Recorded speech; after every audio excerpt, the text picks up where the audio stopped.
So if you're ever gonna get a Audible that has a PDF in it, it'll say in the summary if it has a PDF or not.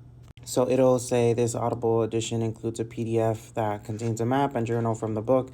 Please note when you purchase this title, the accompanying PDF will be available in your Audible library along with the audio. So you can't see it here, but you would go to the three dots at the top. Then from there, you'll go to accompanying PDF. And this is what the Faybound PDF looks like. I'm really happy that some authors are doing this.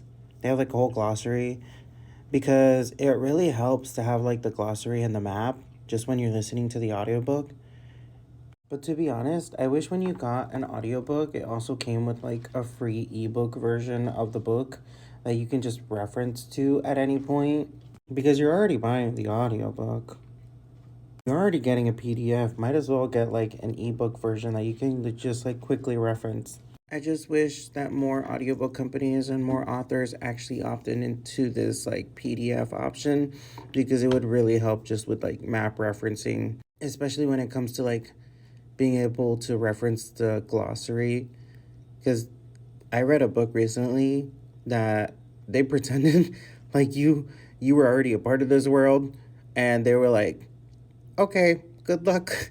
And luckily they had a glossary so you could just flip back and be like, oh, so that's what that means. And I mean, you got used to it because at some point they would explain it, but they would explain it when it would be most natural to explain it, which I liked actually. But I did have to reference the glossary in the first 100 pages. So I hope that more books are leaning towards this way. This is how the 5th season one looks. It gives you like in-depth descriptions of like all the seasons and everything that you need to know. I haven't really read much of this book since I put it back down. I'm gonna get back into this one, but yeah, it gives you like in-depth descriptions. And there are some books too that, besides audiobooks, some books that are fantasy books that really need a glossary, and it's just like an accessibility thing. They need maps, they need artwork, they need a glossary, and some books just don't do it. And I don't know if the author just doesn't realize that like not everybody reads the same, or like other people need tools in order to like read their book be able to understand like certain terminology, because some of these fantasy books have a lot of people and then they have a lot of terminology, and then you're just like, oh, they didn't include a character list, they didn't include a glossary, they didn't include a map, they didn't include like any of these things, and we're out here just struggling to read this because it's like, bro, I don't remember who this forgettable character is. Please just help me out. Have a character list. Because literally, if I can have a glossary, even if I don't need to look at it, if the author does such a good job, I don't need to look at the glossary.